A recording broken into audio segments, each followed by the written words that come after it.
Y'all, good morning, Santee. Morning, Nick. Morning, Tony. Hope you guys are doing well this morning. Hope the first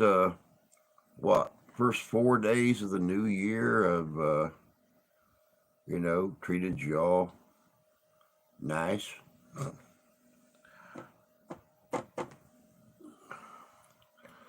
Oh, let me see here. Oh, just good mornings and stuff. Oh, happy Friday to y'all. For those of you that actually have a Friday. Oh, it's Friday. I got the wifey's check in the bank. So it is good. There you go. You always got to look for the silver lining on every cloud.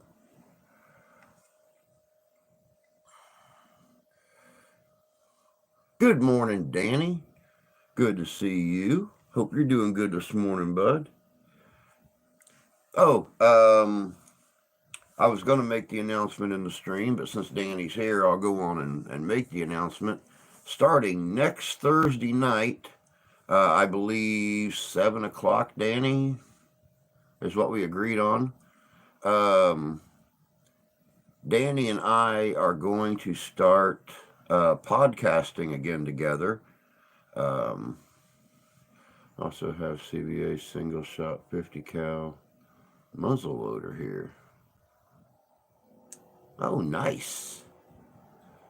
Nice. Enjoying babysitting today. But anyway, we're going to start podcasting again on the Unrestricted Paranormal channel here on YouTube next Thursday night.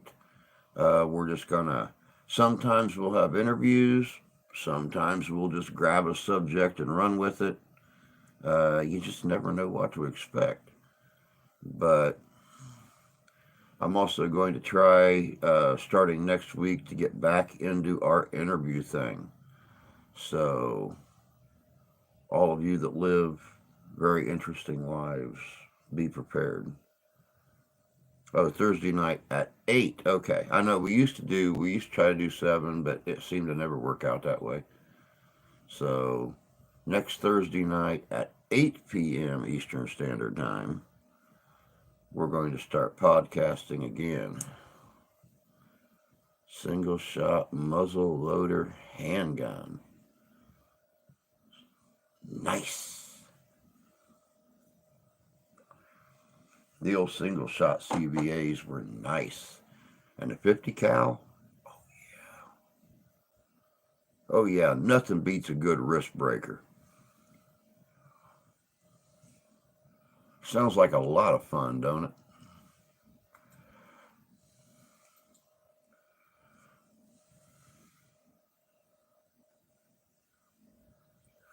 Woohoo! Drew gets a new bang bang. Drew gets a new bang bang.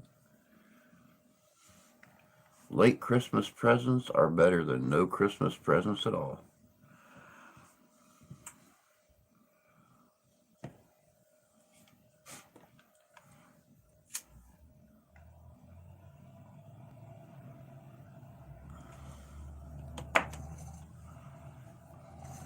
It is a chilly morning here in Southwest Michigan.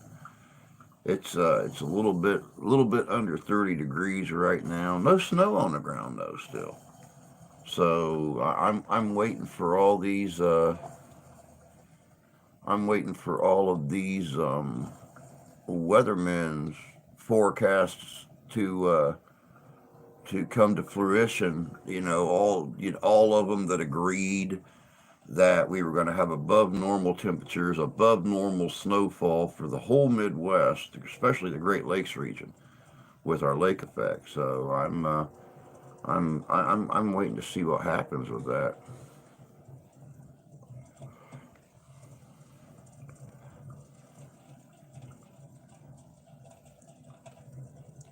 I want to take it out and see that it works. Feel free, brother. I'm sure it does, but given Drew's luck, I think I should be sure. Drew's never had bad luck with guns. It's always the people on the business end that have had bad luck with my guns. Castle tour tonight. Nice. I really wish that I could. I wish I could make it up to some of those at Henderson Castle. I would love to just tag along with you when you do the castle tours at Henderson Castle, and just see how you do them. You know, I've been there a couple times, and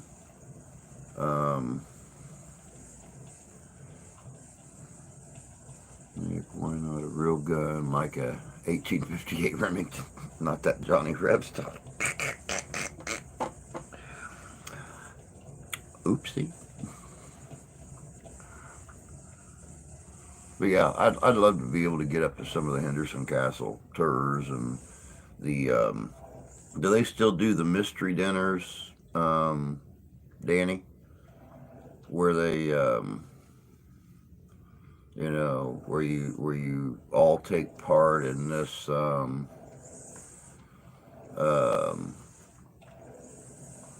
unsolved mystery thing that you guys have to act out.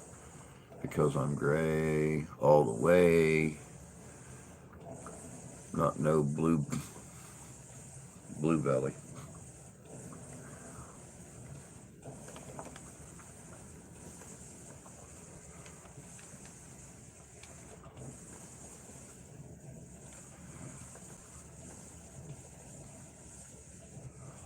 Well, and Santee, knowing how Francois does things, he's not that half-assed kind of person. I mean, if he's going to put on a mystery dinner, it's going to be a mystery dinner. So I mean, it's going to be just like you see him on TV, where you're sitting around and somebody somebody's killed and everybody's a suspect, and um, just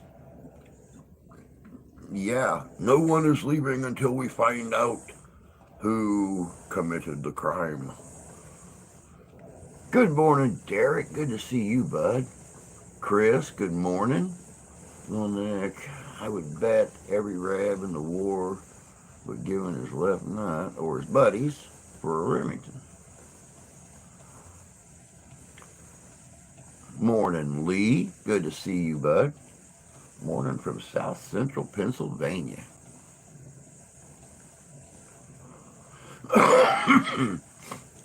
Those things are packed every month. I bet they are. There's not many places around that still offer a good old-fashioned mystery dinner in a Victorian era setting like that. So yeah, I'm not surprised they're packed. Getting our first snow tonight through the weekend. Very cool, Chris. They forecasted snow here for us the other day, and it, they forecasted snow flurries all day long, and I think it may have flurried a total of an hour. I mean, just enough, to see snow starting to form around objects on the ground, and I mean, to get that lightest dusting on the back deck, and then it stopped. It's done. We're supposed to get that white death from above tomorrow. It was Colonel Mustard in the library with a candlestick. Thought it was Colonel Mustard and Miss Scarlet in the observatory with the candlestick. I don't know. I'm biased, so I have an 1858, and I think it's the most beautiful gun ever made. Good morning, Ian. Good to see you, bud. Hope you're doing good. I've known many that for whatever reason don't continue to do them. Not sure if it's money or egos or what. It's a good question. I've seen them on on TV shows and movies and stuff like that, and I've always wanted to take part in one, but never had the chance. So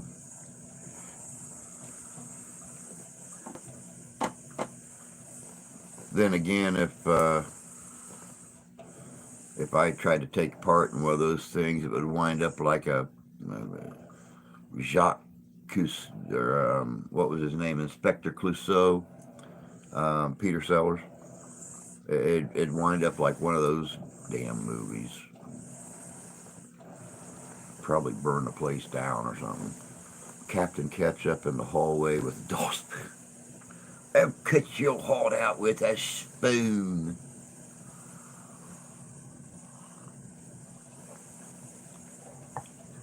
Oh, what a week. What a week. What a week. Was actually off yesterday. Had a chance to work on a couple more videos to get ahead of the game. Now I got to work the rest of the weekend. Today, tomorrow, Sunday, possibly Monday. Who knows? I won't know what next week's schedule's like until Sunday night when they send it out. Major Mayonnaise.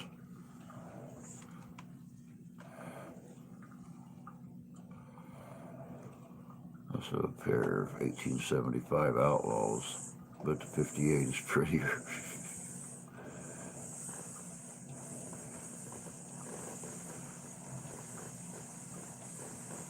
Sirloin of beef.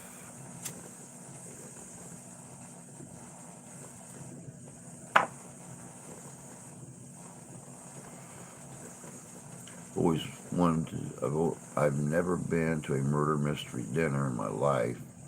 Always wanted to go. I think it'd be fun.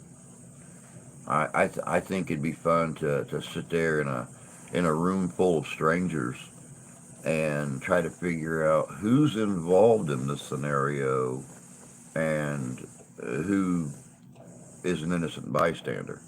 So I mean that's just me.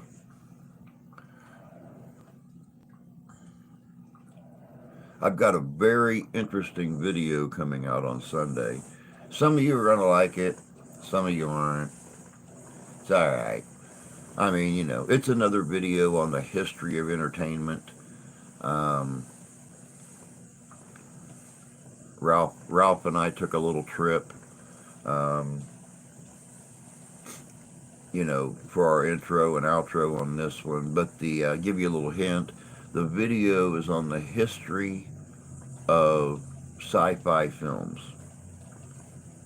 A lot of people don't realize that, the very first sci-fi movies were at the turn of the 20th century. But they actually combined horror, sci-fi, mystery, stuff like that. So I wonder how much putting on one of those murder mystery dinners would cost.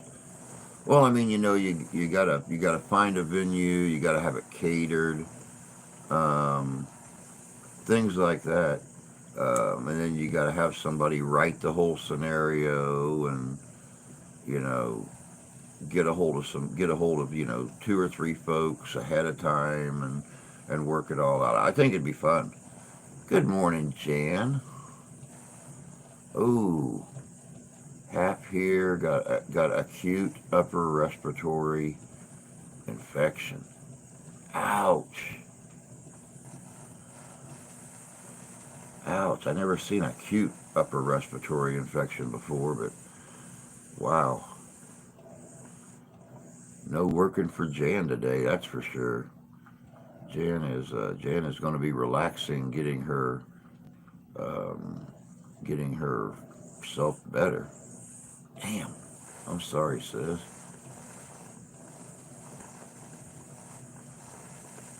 What's innocence? We have to be fun some way. That's notwithstanding. should feel better. Oh, sorry to hear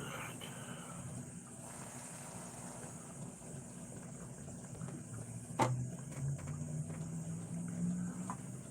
The Phantom Empire is the earliest I can remember. It's like Flash Gordon, but worse.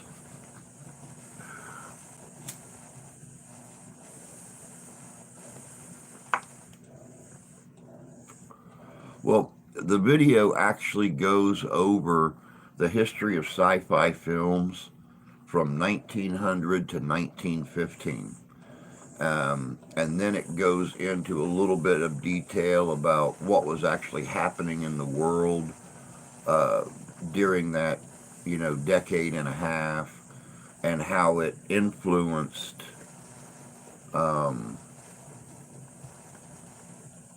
it influenced the film industry. And then it goes into the creation of the motion picture industries, the theaters, the filming lots, the creation of MGM and things like that. So I think you're right, Chris. I think Voyage to the Moon was the first. Good morning, Rocky. Good to see you. Hope you're doing well.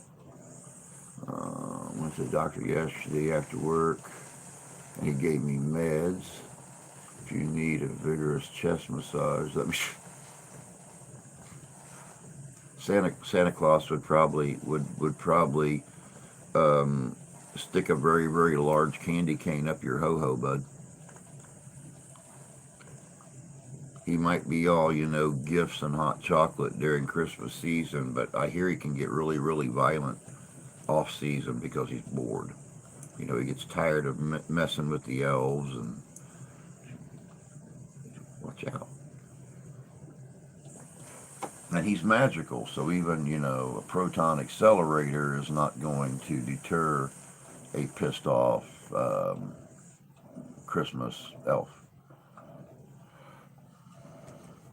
Zinc and lemon water besides the meds. Looking very early sci-fi is laughable. Yeah, yeah, and there's quite a few of those laughable points looking at the movie clips in the video. How just piss poor the special effects and the layover of the films and the miniature work and things like that. It's just it's very very laughable to look at it compared to today and all the special effects and stuff that we have, the visual effects and everything that exists now in the 21st century.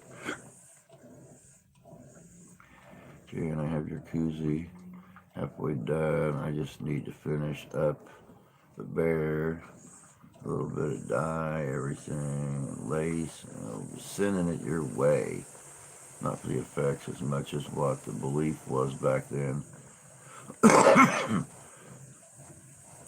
I have a lot of things planned for my channel this year: paranormal, supernatural, investigations, history, Canadian history, military, war, maritime, Canadian history, traveling museum tours, plus more. Good morning, Gunny. Good to see you, bud. Hope you're doing well. Tonight, Sunday, I'll fix this planet once I remember where I put my Illudium.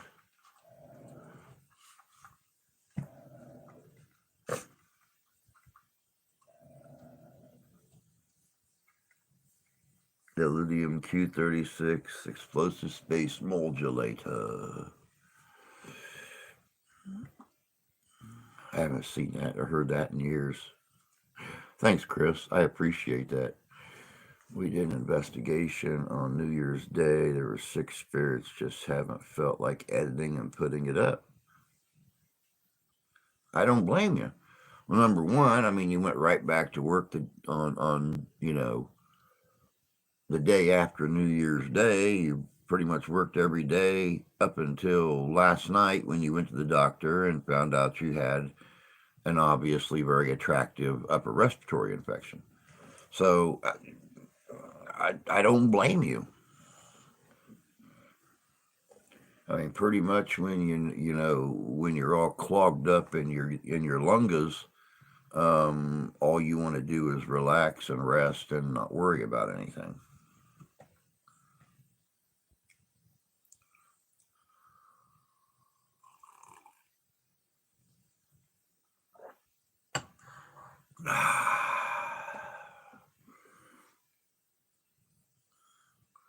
But let me think. Next Tuesday, yeah, Tuesday. I'm looking at a video. Well, I started working on it about 3:30 this morning. On a little bit of Irish history from where my great grandmother's family came from in County Cork, Ireland. Um, you know where the reigning ruler Bear lived on the peninsula, and how he managed to escape the English army. Thanks to my coworkers for sharing their sickness with me. Yeah, I mean, you guys should share things together. I mean, that's only right. Um, it's hard to type while you're in an excavator rock sawing. So if my text looks like I'm drunk, that is why. Um, Nick, when you do finally decide to come and visit me, I can use 2 stones. Yeah, I could use 2 stones, approximately 500 pounds apiece. Um, and I don't care if they're polished or not. I'm just going to put them at the entrance to the driveway.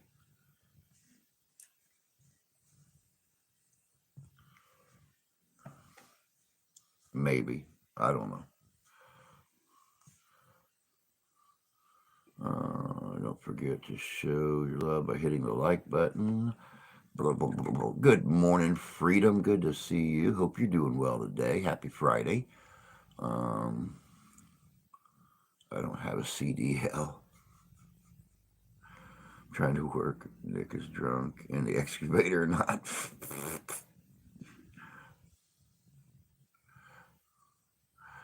A lot of Norse blood on the aisle. And my grandmother's side is from Dublin. Actually, there is a lot of Norse ancestry, a lot of Norse blood. Um,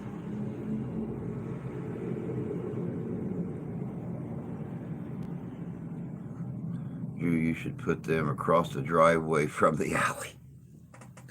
Actually, what I would really like to do, and it's in my plans for the future. If I ever hit the lottery, um, I want to I want to dispose of those old sheds and either build a garage with a storage area off the side, and or get one of those big steel framed canvas covered carports, and put it right there, basically where the sheds are at. That way, she can pull him back in there. We don't have to worry about the weather or anything on the car, but still have enough room in the back that what few things in those sheds we do want to keep, we can put on shelves back in the back. That's the plan. I mean, if we ever, if a rich relative ever dies. You ready to go? Yes. Oh, I gotta okay. get cigarettes. Hmm. Have a good day. What do you want me to get out for dinner? Food. Food? I Okay. can stop and grab a bag of chicken nuggets if you want. Okay. All right. Love you. Yeah. How are you feeling? How are you moving them there? I don't know. That's a really, really good question. That's a very good question. Helicopter. Do I have things you and I can collaborate in the Great Lakes Maritime Museum? The connection, your side and my side, with Prohibition, i.e., Purple Gang and the Mob, and the Underground Railway.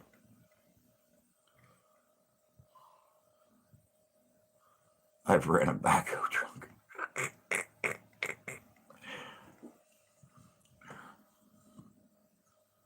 Yeah, Michigan and Ontario,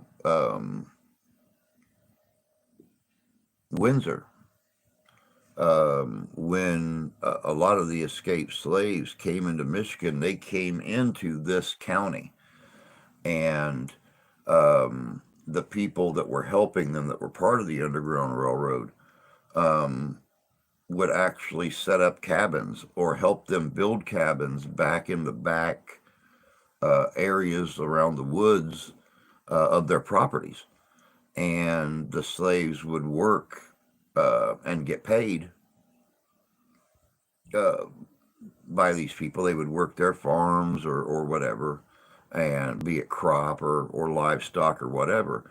And when they'd saved up enough money, they would send them usually over through Three Rivers, Michigan, and then up through Schoolcraft, Michigan, and then onward to either the upper peninsula in Michigan, or they'd send them to Detroit, where they would cross into Windsor, and they would spread out from there on the Canadian side. So yeah, there's a lot of history between Windsor, Ontario, and Michigan when it comes to the Underground Railroad. Most people in the Midlands of England have Norse blood due to Ivar the Boneless and the Great Heathen Army. Had buried draft horse. No way. Was doing that shit sober. Peas. Yeah. I still didn't get my peas last night.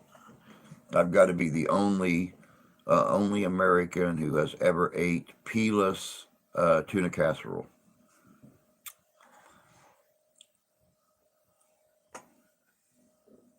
It wasn't that good. I think the peas make the casserole.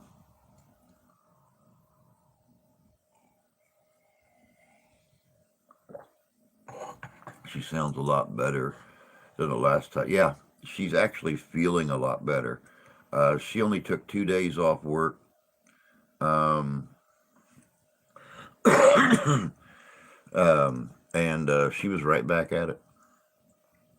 Of course, I started getting sick her second day off, and if I want any money at all, the following week I can't afford to skip out on any days. So you know, I go and work my fiddle fart little job and make every penny I can just so I have some change in my pocket um, the next payday. I always do my best to try to keep. When I cash my check on a Friday, I try to keep the ones.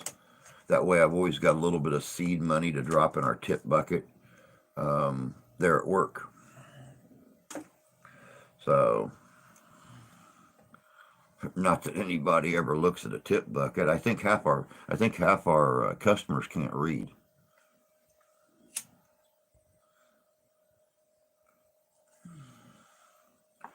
I'm thinking maybe when they get as far as Cook's TI, instead of reading Cook's tips, they say Cook's tits or something like that, because they're always coming back and looking in the window.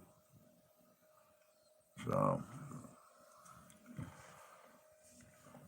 let me see here. this right, Doug. You're overly loaded. Helps you focus a bit better. This is true. The week we have has been a drinking week. If you haven't, go vote for Drew. Good morning, Deb. Good to see you, bud. I appreciate it. I appreciate everything you've helped with this nomination thing and the voting. Um, you guys know I'm a technotard. I have no clue how to attach links that aren't mine um, on like Facebook and stuff like that. And when I made the post, and the one that I did the other day here on the platform, Deb was right there behind me out of the clear blue. He put the voting link and everything up there for me. Um, I would have had no clue how to do it. So, I really appreciate everything Deb's doing to help out and get the votes in for me and stuff. Thanks, Danny. Thank you. It was a surprise, that's for sure. As long as it's been since I've done an interview or anything, and then boom, um, I'm nominated for something that I haven't done for like, what, 6, 7 months. So I mean, it was really it really caught me off guard. I was very very pleasantly surprised, and of course, my wife's bragging to everybody about it. So I just wish there was some way I could go to Branson um, for the YouTube family reunion and the awards banquet. But yeah, that's not going to happen this year. Got to go. Babysitting day. Love y'all. You too, Danny. You take care of yourself, bud. And I'll holler at you before next Thursday. We'll have a chance to sit and talk a little bit. Take care. Have a good day babysitting those grandbabies. Tipping cooks is not super common around here. Well, and see, most restaurants,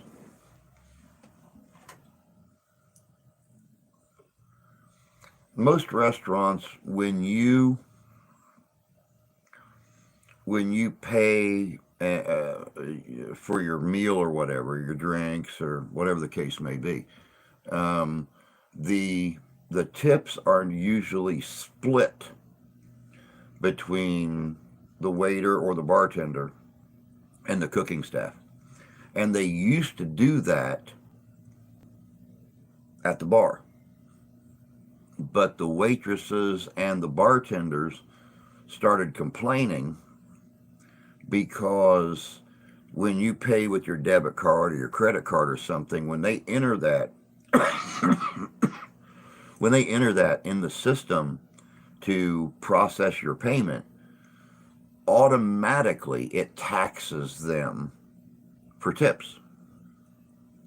So let's say you spend $200 in a bar and you give them a $20 tip. Well, they're paying taxes on that $20, but then they're splitting it with somebody else. But they're still paying the taxes on that whole $20.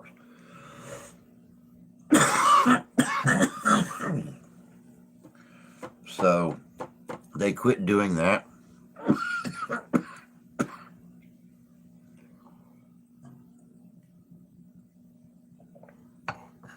And just gave the kitchen their own tip bucket. So, wait, what? There's a YouTube family reunion and award. Yes, there is, Derek. I just put a video up about it the other day. And if you go to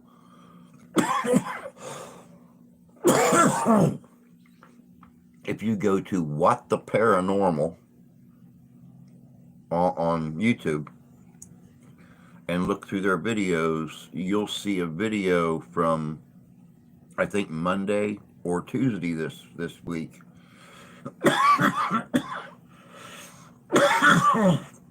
about the 2024 YouTube family reunion, Branson, Missouri.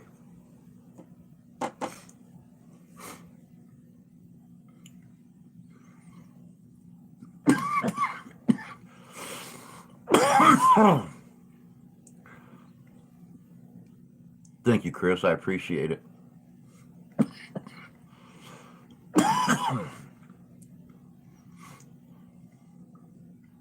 Hell, I all but never carry cash anymore, so tipping is on the card. Is it? Yes.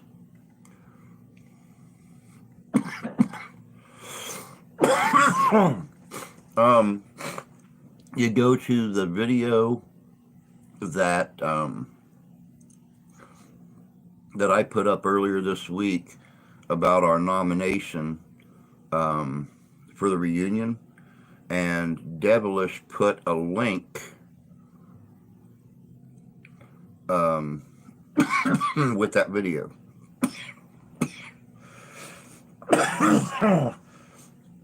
No, I'll tell you what it is. It's not even that. I do this at work. Every single morning, I do this at work. And when I get up and start moving around, hold on. When I get up and start moving around, I can't breathe. But it's usually at work where it's very, very dry. It's a large concrete building, so it's very dusty. And then the girls kick on the air unit. It's like since I got up this morning, I've had this tickle in the back of my throat, and I just can't get rid of it. And if I breathe the wrong way, then, well, needless to say, I start coughing. But it goes away just as fast as it comes on.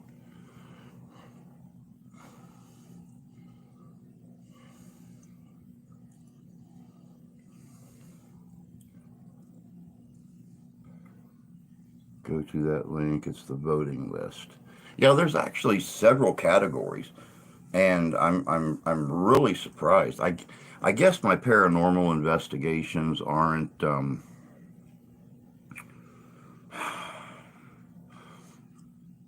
scary enough, or what's the word I'm looking for? They're not ghost adventurous enough.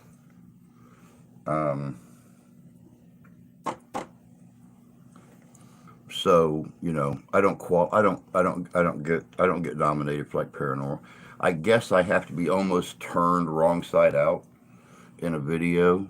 My in trails become my out trails, things like that, or some spirit, pins me down and does the whole spread eagle thing with my rib cage out of my back, before I get any recognition. Thank you, Derek. I appreciate that, my friend. I've told you the paranormal stuff ain't selling point here. It is cowboy stuff.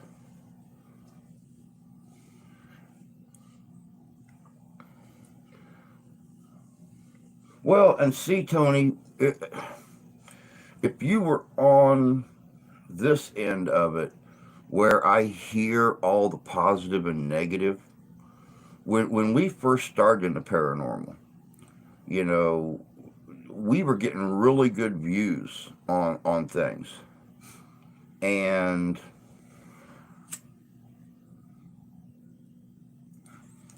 then all that stuff happened with the old channel, because people were calling us out and stuff like that, about falsifying things and crap like that, using other people's material, which I don't understand how I used other people's material if I'm in it. But then when I started up this channel, we started off getting good views, and then certain other individuals that we associate with, that we have associated with in the past, we'll put it that way, got real big on the drama thing, and less into the science of it. So in turn, guilty by association, we kind of dropped off too. So, then it's up to the individuals to show their credibility again.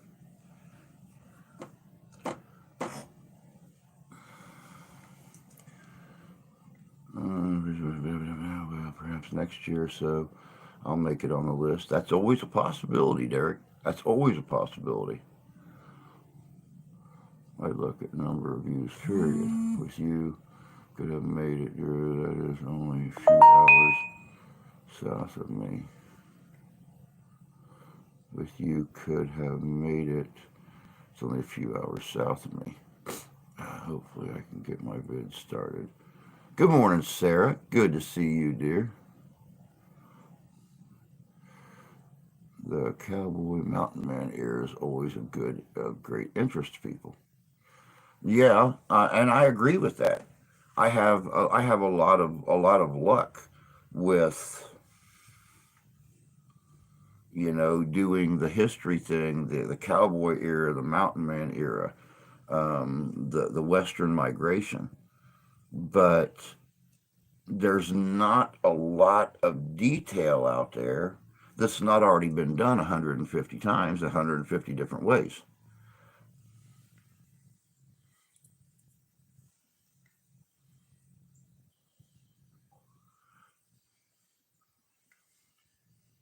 And, to completely redo things a different way just takes so much more time than I have available. If I ever want to see my wife and kid,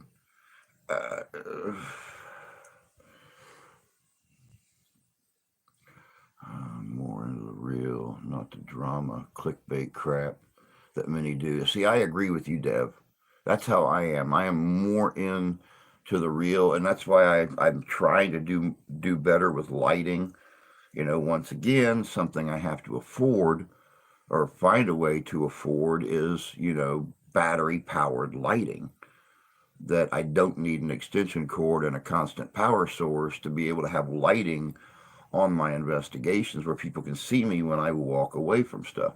Also, with my voice recordings and stuff, I don't move around anymore talking, and turn my back to the camera and stuff. I try to keep my mic way out here, my recorder way out here where people can see. That was something else. Well, how do we know you're not saying something into the recording while you're recording? Because I have very sensitive microphones on my camera, and you'd be able to hear me whispering. Well, you could have put that in later. No. Anybody who's really good with technology can run my videos through their program and see that it wasn't added later. It was there live. So, how was your daughter's surgery? Went well, no cancer. Oh, that's a godsend. That's a godsend, man. Thank God. We see you guys later. I'm going to bed. I have to work this weekend. All right, Justin, you take care of yourself, man. I'm looking forward to March in Kalamazoo. Looking very forward to it.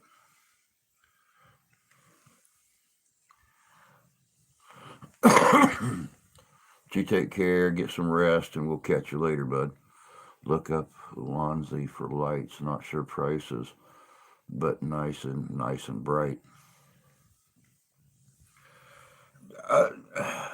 Lonzy is one that I think I've looked at in the past, but it's the prices, man. I mean, $10 for a light, as tight as things are for me, with what little bit I make, is just, yeah. You got to look at the fact that and I don't like to bring this up, but February, March, April, May, June. It's been 8 months since we've received a donation or anything. So, having that extra money to go out and get the things I need is damn near impossible. Also, see you at the Kalamazoo Living History Show in March. Same here. But if you guys will excuse me real quick, I'm going to run to the outhouse and talk about a peeing horse or something. I'll you guys talk real nice amongst yourselves. I'll be right back.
Poor kitty.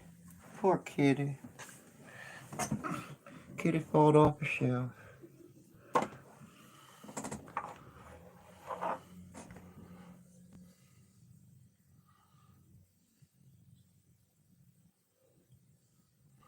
Let me see here.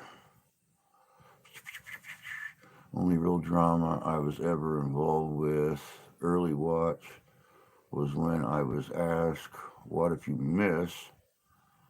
I replied, "I do not miss." Makes sense to me.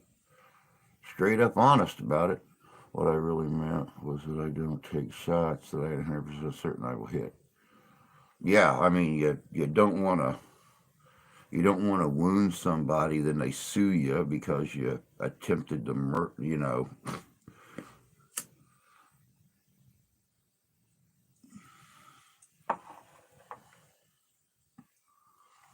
But several took great offense that I don't miss.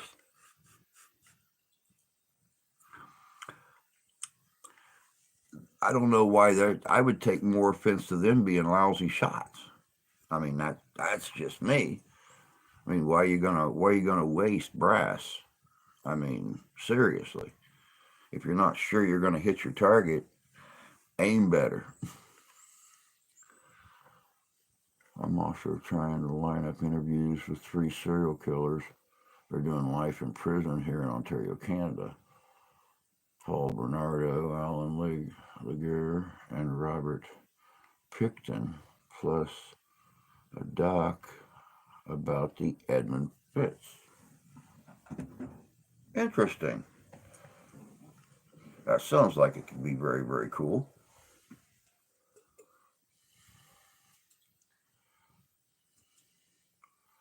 There's a lot of history, between here, the southern tip of Michigan, and let's just say 50 miles or 75 or even 100 miles up into Ontario. There's a lot of history. I mean, you've got history dating back, preceding the French and Indian War. So, I mean, we got, Fort Mackinac up on the island that was held by the English and the American forces. You have got the French fur traders and the English fur traders in Canada and the upper UP here in the state of Michigan. Uh, I mean, there's a lot of history to be told. You know, Great Lakes Naval Training Facility. And I mean, even if you want to tilt away from mainstream history, you know, we have the Michigan Triangle. Great Lakes Training Facility was where, what was it, 1979, 1980, something like that, when radar picked up unidentified objects in the vicinity of Great Lakes, and Great Lakes lost all of their advanced arsenal, shut down. So, I mean, it was down for almost a minute, and then all of a sudden it powered right back up again, and the objects were gone. You know, that was reported by several radar techs at Great Lakes facility. So, who the hell knows, man? It was not about shooting ability as much as it was about not being foolish. Hudson Bay, definitely so. That's why you and I combined in a collaboration. You and I will be a great force. Yeah, that's one reason I love collaborating. You know, when you take those two different personalities, or you know what your people are used to seeing, and you smash them together in one video, it makes for a very interesting, and entertaining video. And Dev and I would be a great collaboration. Yep, definitely. Mr. McGinnis, sir. Any Civil War videos coming soon? I'm looking at some stuff. I try to keep ideas coming in weeks ahead of when I plan on start working on the videos. Yeah, if you see my poor computer, it's no wonder the computer runs so slow, because I've got like close tab, close tab, close tab, close tab, close tab, close tab, close tab, close tab, close tab, channel content, videos, and then open YouTube. So that way I can go back, because every time I run across a subject that I want to do a video on, I pin it to my bar. So I mean, I've got all these closed tabs up there, and you know, I'll do a video on one of them, and I'll unpin it, and I'll move to the next one when it's time to start working on the next video, and then I'll finish the video and I'll unpin it, erase it, and then I run across more stuff and just keep adding back to it again. Currently working on an order, Northern Michigan University. Very cool.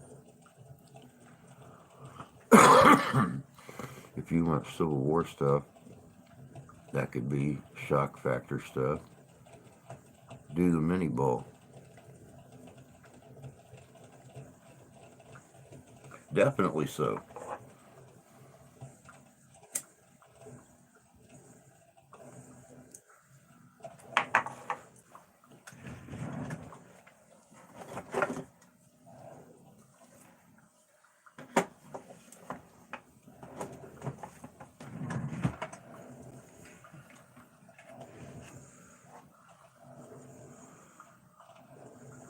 That one there came from Gettysburg.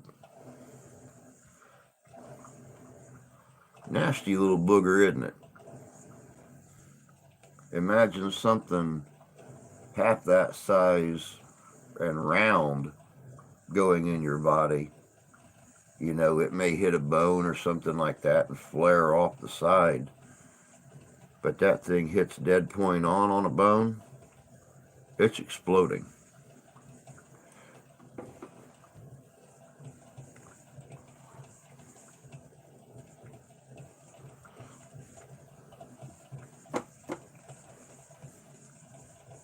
Well, and you know, that's why the mini ball was created. You know, to be horrific. You know, by having all those shards and stuff that are if you just do surgery. You know, they weren't doing, you know, bone reconstruction and stuff back in when the bones in, you know, 4 or 5 big pieces and 30 little pieces inside there. It's easier just to go up a foot and amputate the leg because that person's going to get infected, which, you know, falls back into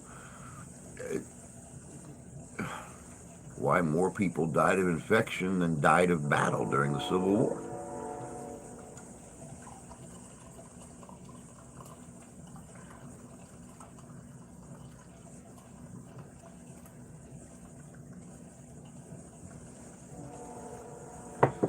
Oh, God, here it goes.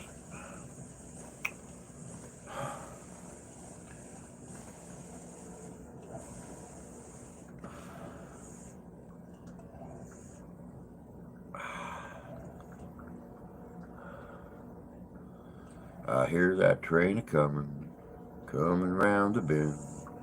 I ain't seen the sunlight since I don't know when, 'cause I'm stuck in Folsom Prison. Time keeps dragging on. I used to deer hunt with minis till I read a book with photos about Civil War images. I melted them down and went back to round ball.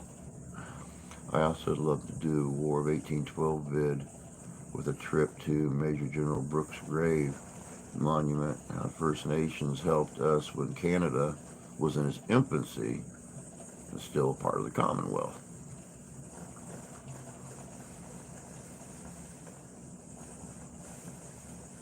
I can say that.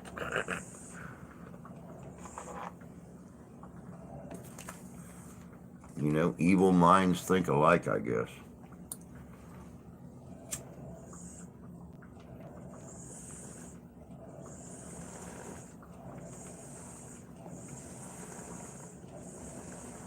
Oh, I don't know if you still got my address, Tony, but if you don't, just message me on Messenger, and I'll send it to you. I think I gave it to you once before, but I don't remember.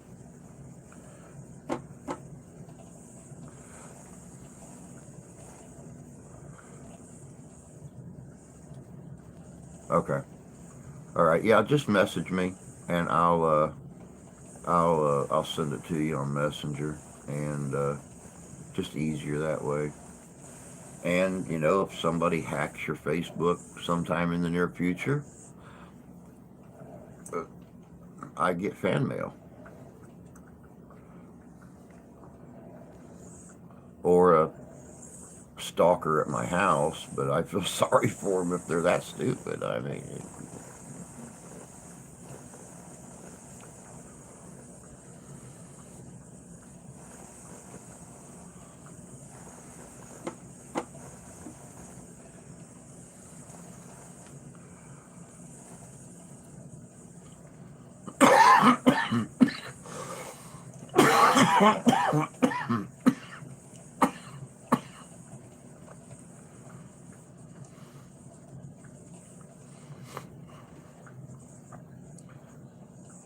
it would actually be kind of neat, Derek, to go up to Fort Mackinac when they have the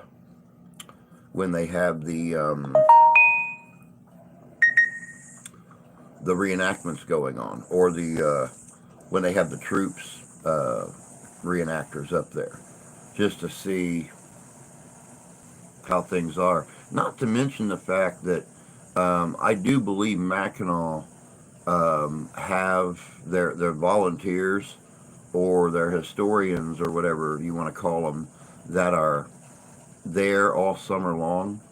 I believe they are always in 18th century attire. So again, would be an interesting video to film, having them telling the history of the fort during the war. And then, of course, you got Fort Detroit or Fort Wayne in Detroit. That was significant with Pontiac's war and stuff. So once again, great history there. My password's been pretty strong. I have yet to get hacked on Facebook. I change mine all the time just to be safe. I probably change mine every month and a half or 2 months.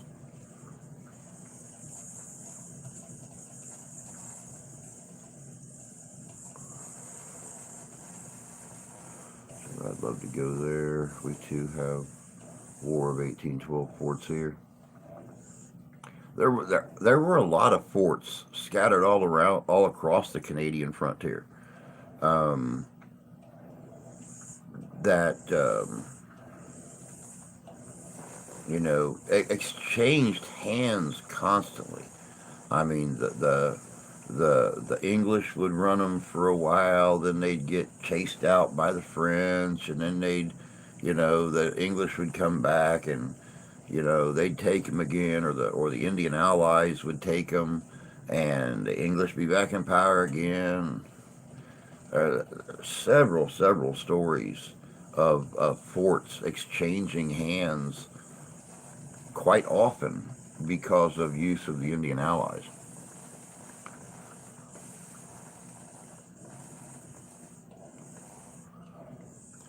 I've been on Facebook since it was a college geek thing.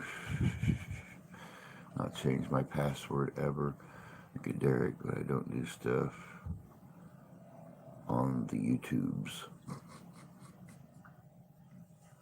It'd be kind of nice for you to get your podcast back, or your podcast back, Tony. I always thought whenever I was actually able to catch one, I always thought they were very interesting.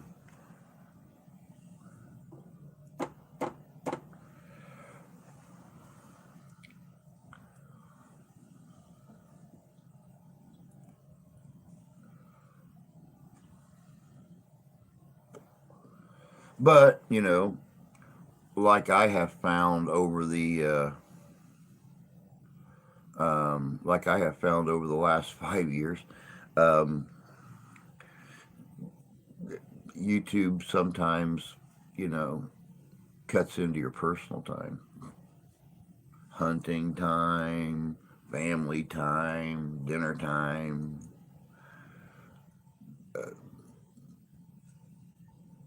Whatever. Well, sometimes taxing on the soul to wade through all the anti-gun shit to do the show. Yeah,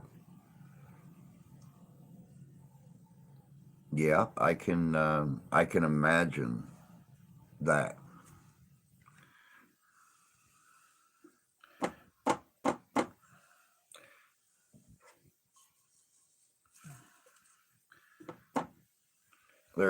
There's always all those little rules and regs. Like here's a perfect example.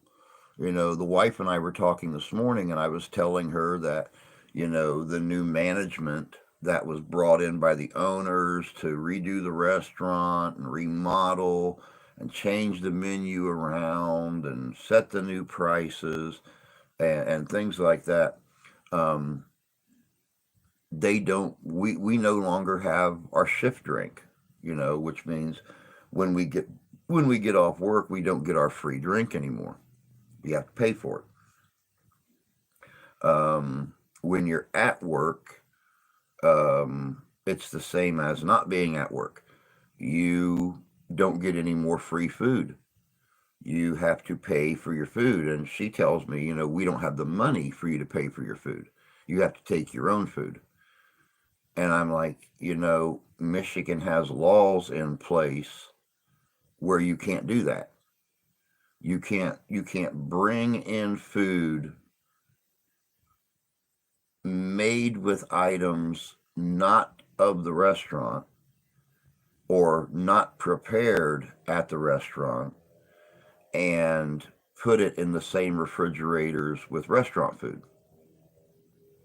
And you can't eat outside food in an area where inside food is prepared or stored.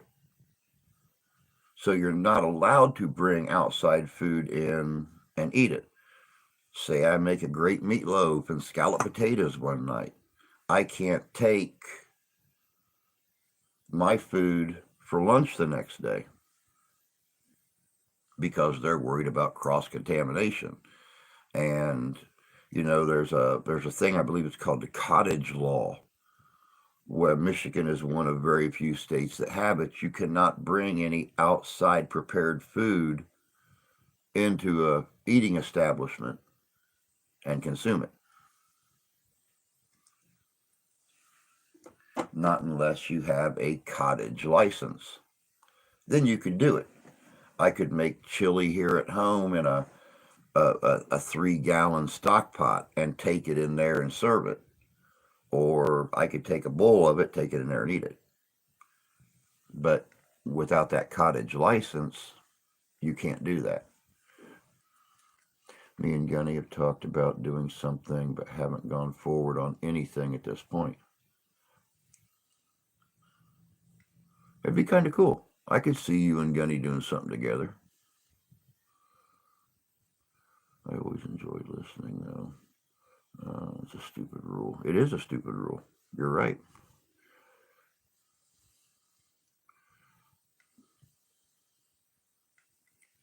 And she told me, she says, well, um,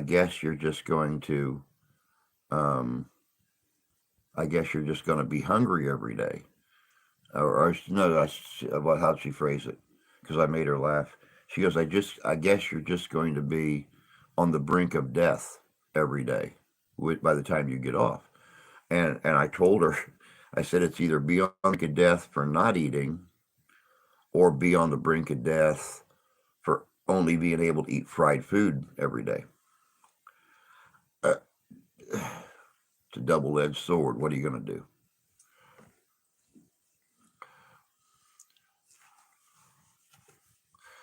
I think our best idea was to see how far we could skirt the rules and not get shut down.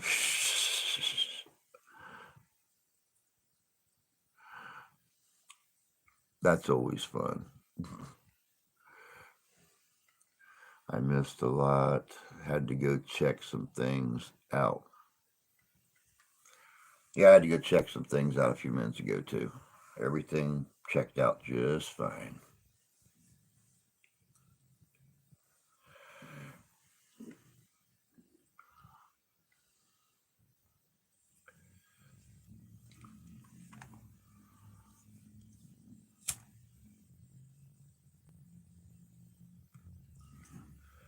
Man, it is going to be a chilly walk. It's going to be a chilly walk to work today. It's 29 degrees right now with a breeze. Only supposed to get up to 32 today, though, so thank God it'll still be chilly when I walk home. So it's time to pull out my furry hoodie and uh, add it to my jacket.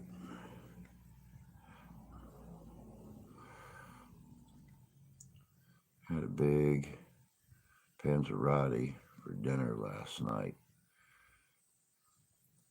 Panzerotti. Not familiar with that.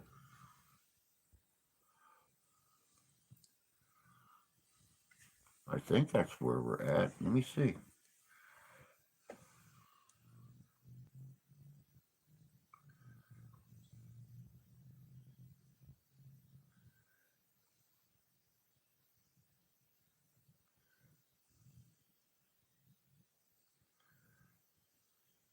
Oh, 27 degrees. My bad.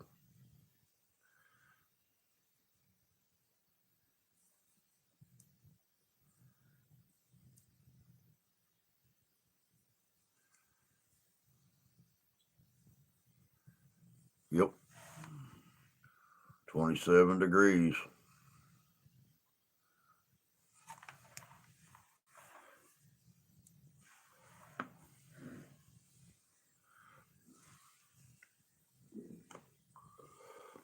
Yeah, you're right. You're right, Tony.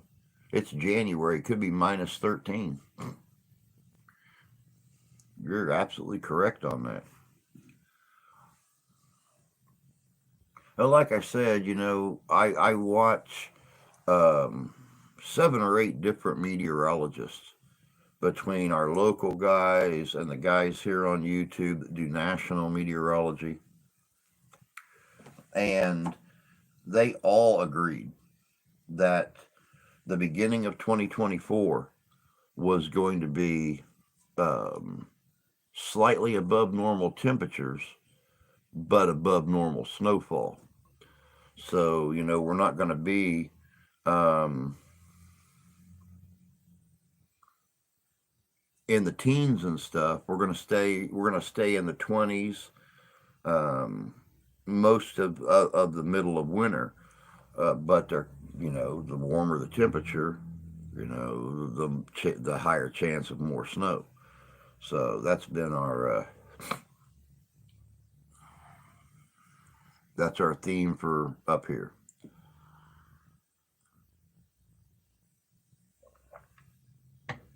And of course, they say we're overdue for another winter like we had about 10 years ago up here, where we had a storm start at like 1 o'clock in the morning on a Saturday, and it snowed all day Saturday, all Saturday night, and by 5 o'clock in the evening on Sunday, almost 6 foot of snow had fallen. So I'm not looking forward to that again because I don't have a snowblower. And where I lived at in northern Indiana at that time, the snow plows would actually come through and they would get within about a foot of your mailboxes. And then you had to take a shovel and a snowblower out there and cut out an alcove and dig out the whole front of your mailbox and the flag and stuff. And that because the mail workers were not required to get out of their trucks in that kind of weather, so they had to be able to pull right up to your mailbox to put your mail in, and or you didn't get mail. We had snow piles in our roundabouts and our alcoves that was still there the third week of April. Some of them were 25 feet tall, where all the trucks came from different directions and just piled it right up there in the middle.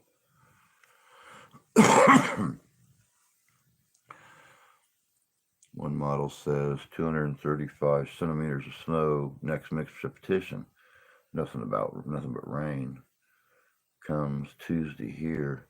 I lived through the winter of 77 and 78. So did I. I was 10 years old. I remember that. 78 was beyond epic.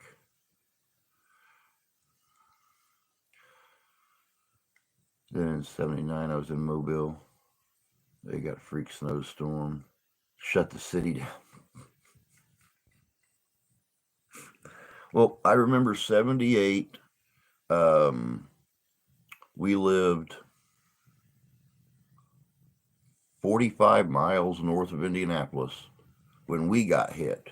And the drift, I've told you guys this before, the drift actually started at the peak of our house and went clear out across our yard, crossed the street, and ended at our neighbor's porch across the street. My dad's 4x4 was covered. My mom's car was covered. There was no getting in and out the front of the house. But yet you go out in the backyard, there's only like 3 inches of snow in the yard. So, and then we moved out in the country in early 83, no, early 82. And in 83, we got hit again out there. It had like 4.5 or 5 feet of snow.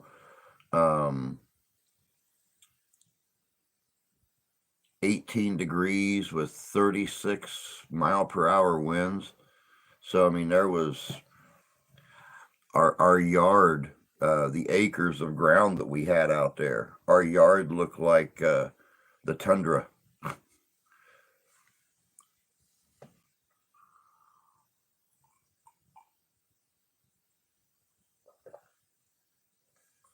The roads out the roads out of town here were one lane for 3 or 4 weeks. Our main highway, which if you guys look on a map, look at Anderson, Indiana, look at Marion, Indiana on State Road 9. That area was that area of Highway 9, which was I believe it still is a 2-lane highway through that area. They had one lane cut down through here and had these little alcoves dug at the sides for cars to pull over in so other cars could pass them. You know, it was like that, yeah, for 2 weeks, 2.5 weeks, something like that. My god brother and his son drove over to our house on their snowmobiles. Yep, and that's one reason that a lot of your small towns, especially there in north central Indiana, no longer have snowmobile restrictions, because in 78 and then again in 83, when they got hit, a lot of people could not move their vehicles, and the only way to get to the store, minus 20-degree wind chill, was to walk or ride a snowmobile. So a lot of those towns, like Fairmount, Indiana, where James Dean lived at, they completely took down all the snowmobile prohibited signs, started allowing snowmobiles on Main Street. Drifts for at least 14 foot high. I know this because they were higher than semis. Yep. Same in Indiana, bud.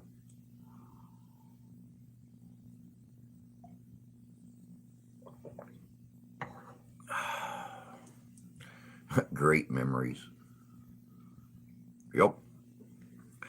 Now in town here, it wasn't bad. The buildings prevented vast drifting.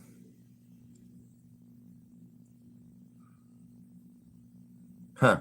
See, all of our drifts came from the direct west, and the drifts went out to the east.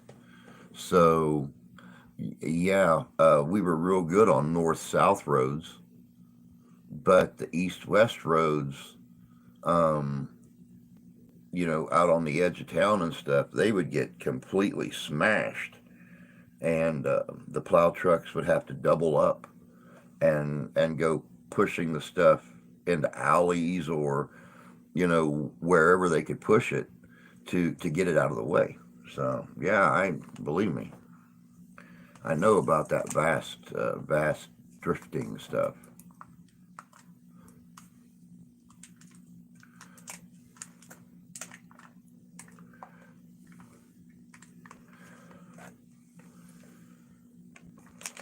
We got it out of the northwest. Ah, gotcha.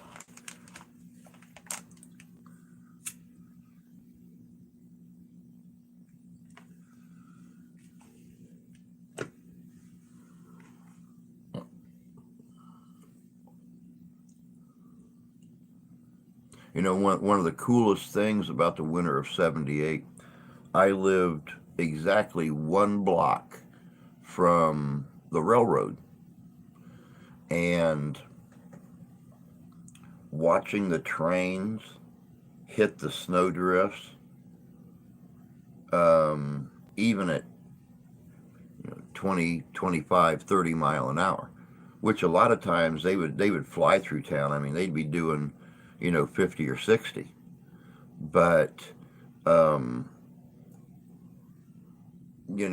here I was 10 years old, and we'd be out playing in the snow with our friends and hear a train whistle, and they'd come cruising through 20, 25 mile an hour and hit those snow drifts on the tracks, and it just explode and blow everywhere, and they just keep right on a rolling. That was one of the things that I loved when I was younger. I think that was probably one of the things that really got me fascinated in trains. Besides the fact I had an uncle that was a conductor.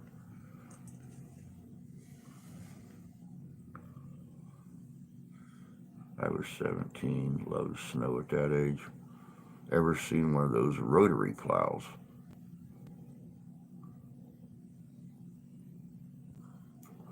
Never seen a rotary plow. What is a rotary plow? I'm used to a regular plow and then the V plow, but I don't think I've ever seen a rotary plow.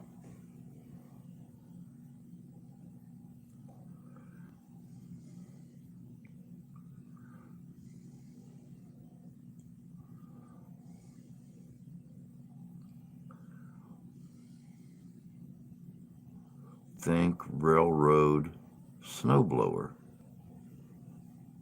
Wow.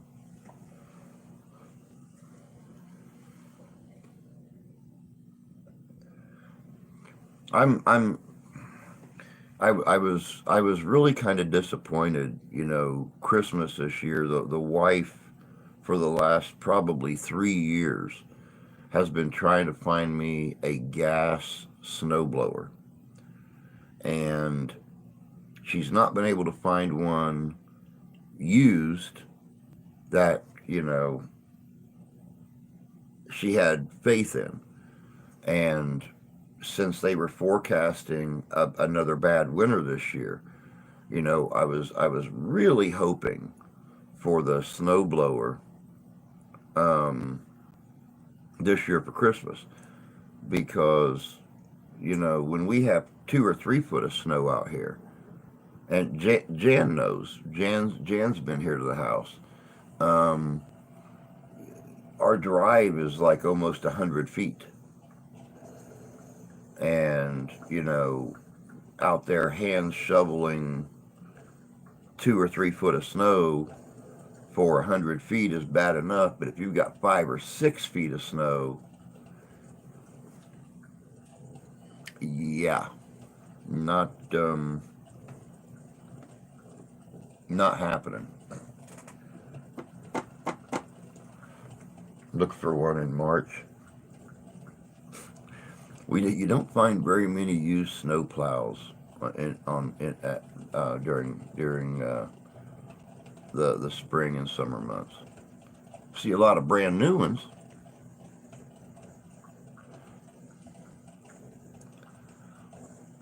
Yeah, and last year, when the snow plows had gone through and they had really blocked off and packed the snow at the opening to the drive, um, we had to get a guy with a plow to come in and to bust it open. He went on and done the rest of the drive for us, but it cost us $100 to get it done. Every year before that, only been $20. But this guy was charging $100 to do a drive our size, because of gas prices.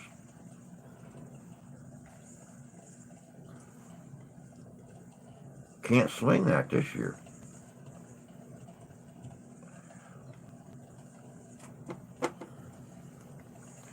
Nature put it there.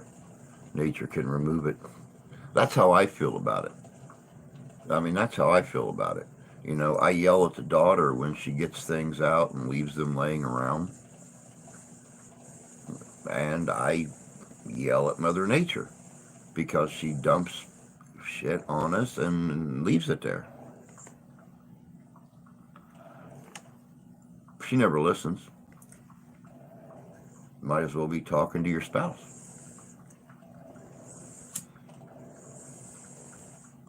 Then again, might as well be talking to your teenage daughter.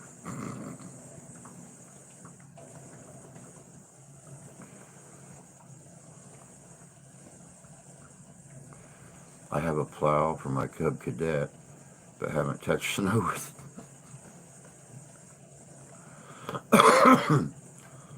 Well, bring it over, Tony. We'll find a way to weld it to our push mower. Oh wait, I haven't got one of those either. Got to replace that this year. Yay!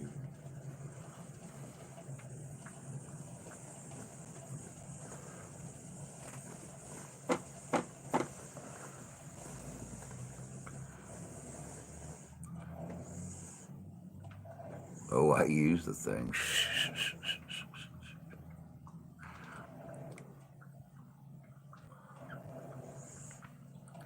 So, pushing dirt and brush. Oh, well, makes sense. I mean, a plow is a plow is a plow. The snow thrower is in the garage to make it even more difficult to park in there.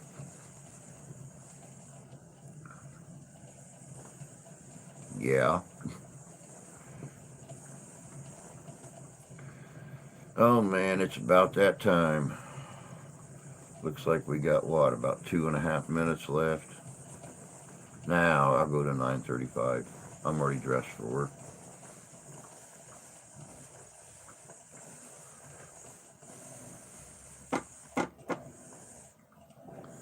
Today is Burger Day at the bar. And of course, you know, I introduced them to the cowboy burger, so gotta put on my hat, got my nice vestige on. Time to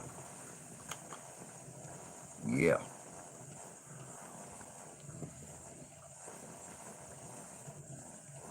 That dude is huge.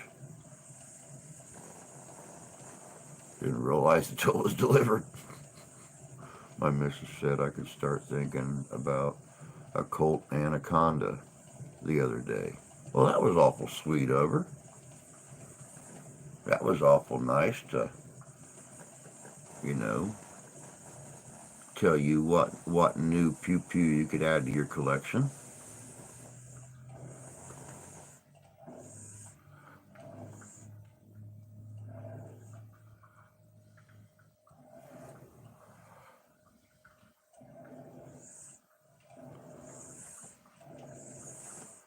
Oh,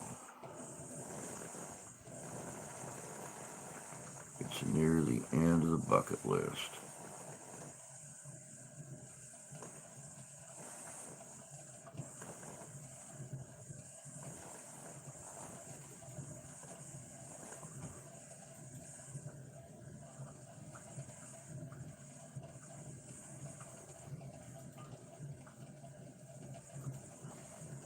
What the hell?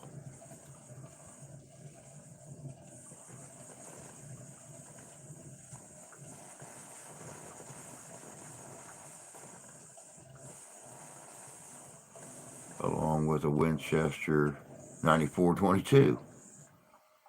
Oh man, she's in a giving mood. Look at you go.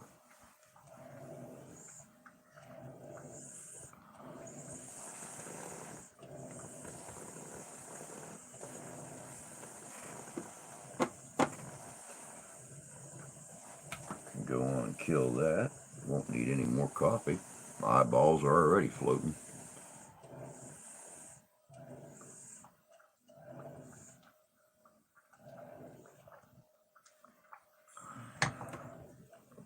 No, that is the other bucket list, not on the you can list.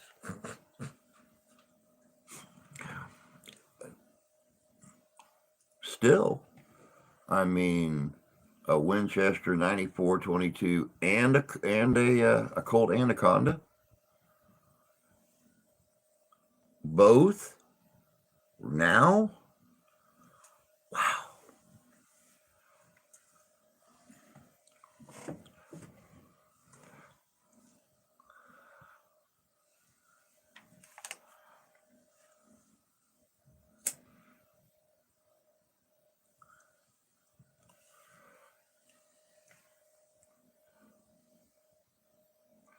Those are the last two guns on my list. After those, I'm done. And it's really funny because I tell my wife I want to get, a Sharp to do my Civil War thing with, and I want to get a Henry to do my Wild West thing with, or get a couple Vaqueros or something like that. And her response to me is, I'll tell you what, when the house gets paid off and you hit the lottery, then we can start thinking about playthings. But until then, no.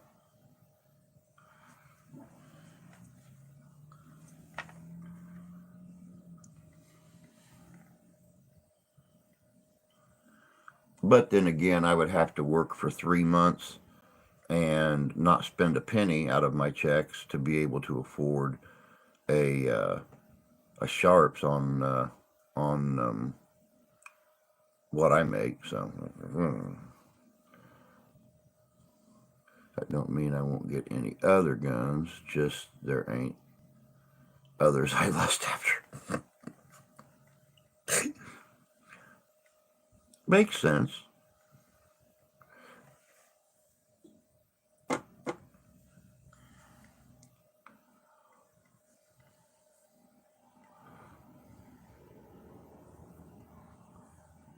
I mean, much like I try to explain to my wife, you can never have too many guns. So, yeah.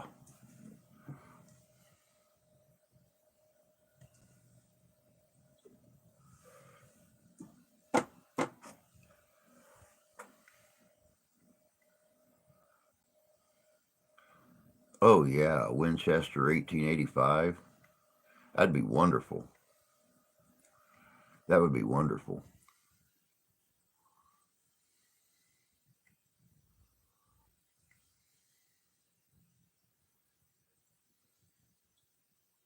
Something tasty in a 2506. Yeah.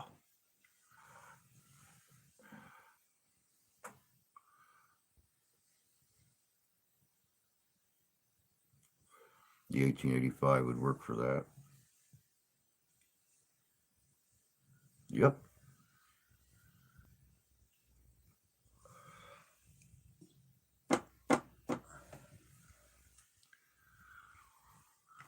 Well, guys and gals, it's just about that time. It's been fun. I'm glad I was able to do 2 streams this week, trying to get back on that normal schedule again. Um, Trying to do more things before time for the live stream so I don't gotta, skip out on a live stream. So y'all deserve it. Blessing on the anacondas for the granddaughters. Reach higher and revolver. Makes sense. Makes sense. But I gotta finish getting my stuff done around here so I can head out here in just about 10 or 15 minutes and head for work. Uh, Pup Lunky, you take care too. Happy Friday to you. For those of you that don't got to work today, enjoy the beginning to your early weekend. For those that do, um, sorry, I'm there with you. But let me see here. So glad I could listen to an entire stream, even if I was hacking up a lung. I am too. I mean, I'm not glad you were hacking up a lung, but I'm glad you could listen to a whole stream. Um, You guys all have a great day. And phrase Lysol.